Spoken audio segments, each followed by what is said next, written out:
ನೀವು ಅವತ್ತಿನ ಸನ್ನಿವೇಶ 48 ವರ್ಷದಿಂದ ಸನ್ನಿವೇಶ ಇವತ್ತು ರೇಡ್ ಆದ್ರೆ 16 ಕೋಟಿ ಕ್ಯಾಶ್ ಸಿಗುತ್ತೆ, ಜಡ್ಜ್ಗಳ ಮನೇಲಿ ಸಿಗುತ್ತೆ.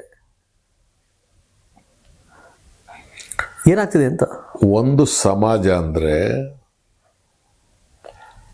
ಶಿಕ್ಷಕ, ಕೂಲಿ ಮಾಡೋನು, ಕಾರ್ಮಿಕ, ವೈದ್ಯ, ವಕೀಲ, ಪತ್ರಕರ್ತ, ನ್ಯಾಯಾಧೀಶ, ವಕೀಲ, ಇಂಜಿನಿಯರು, IAS ಆಫೀಸರು, ಆಸ್ಪತ್ರೆ ನರ್ಸು, ಎಲ್ಲರೂ ಈ ಸಮಾಜದ ಒಂದು ಭಾಗ. ಈ ಸಮಾಜದಲ್ಲಿರ್ತಕ್ಕಂಥ ಅನಿಷ್ಟಗಳು ಸಮಕಾಲೀನ ಸಮಾಜದಲ್ಲಿರ್ತಕ್ಕಂಥ ಎಲ್ಲರನ್ನೂ ಬಾಧಿಸುತ್ತೆ. ಈ ಸ್ಪಷ್ಟತೆ ನಮಗಿರಬೇಕು. ಭ್ರಷ್ಟಾಚಾರ ಇಲ್ಲಿದೆ ಅಲ್ಲಿ ಇಲ್ಲ ಅನ್ನೋಂಗಿಲ್ಲ. ಎಲ್ಲವೂ ಭ್ರಷ್ಟ ಆಗಿದೆ ಅಂತ ನಾವು ಜನರಲ್ ಆಗಿ ಹೇಳಬಾರ್ದು, ದುಬಾರಿ ಆಗುತ್ತೆ. ಆದರೆ ಭ್ರಷ್ಟಾಚಾರ ಅನ್ನೋದು ಮನಸ್ಸನ್ನು ಅವಲಂಬಿಸಿರುತ್ತೆ. ಭ್ರಷ್ಟ ಮನಸ್ಸಿನವರು ಎಲ್ಲ ಕ್ಷೇತ್ರಗಳಲ್ಲೂ ಇದ್ದಾರೆ.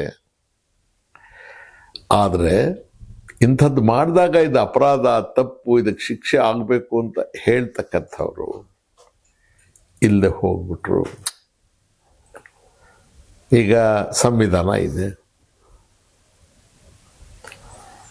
ಸಂವಿಧಾನ it is just not A book. ಅದು ನಮ್ಮ ಬದುಕದು, ಬದುಕು. ಭಾರತ ಎಲ್ಲಿದೆ ಅಂದ್ರೆ ಸಂವಿಧಾನದಲ್ಲಿದೆ.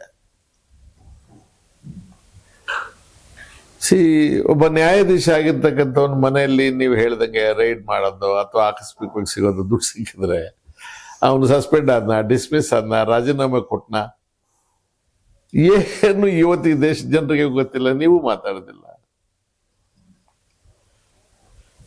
ಅದೇ ಅಲ್ಲೆಲ್ಲೋ RTO ಆಫೀಸಲ್ಲಿ ಅವನು ಜವಾನವನೋ ಗುಮಾಸ್ತನೋ ಅವನು 25 ರೂಪಾಯಿ ತಗೊಂಡ ಅಂದ್ರೆ ಲೋಕಾಯುಕ್ತ ಬಲೆಗೆ 25 ರೂಪಾಯಿ ತೆಗೆದುಕೊಳ್ಳುವಾಗ ಬಹಿರಂಗ ಸಿಕ್ಕಿಬಿದ್ದ ತೋಳ ಅಂತ ಬರೀತೀರಿ. 25 ರೂಪಾಯಿ ತಗೊಂಡ ಒಂದು ತೋಳ, ಕೋಟಿ ರೂಪಾಯಿ ಇಟ್ಕೊಂಡವನು ಧೀರ. ಅವತ್ತಿನ ಎಷ್ಟು ಜನ ಭ್ರಷ್ಟ ಇದ್ರಲ್ಲಿ, ಬರೀ ಜಡ್ಜ್ ಅಲ್ಲ, ಅವನು ಭ್ರಷ್ಟ. ಅವನು ಭ್ರಷ್ಟಾಚಾರವನ್ನು ನೋಡಿ ಸುಮ್ಮನಿರ್ತಕ್ಕಂಥವ್ರು ಭ್ರಷ್ಟರು. ಅವನು ಭ್ರಷ್ಟಾಚಾರವನ್ನು ನೋಡಿ ಅದ್ರ ಬಗ್ಗೆ ಮಾತಾಡದೇ ಇರೋರು, ಬರಿದೇ ಇರೋರು ಭ್ರಷ್ಟರು. ಇದನ್ನೆಲ್ಲ ಸಹಿಸ್ಕೊಂಡಿರ್ತಕ್ಕಂಥ ಜನ ಭ್ರಷ್ಟರು. ಹಾಗಾಗಿ ಎಲ್ಲರೂ ಅವರೇ ಆದಾಗ ಅವನು ರಾಜಿಸ್ತಾರೆ.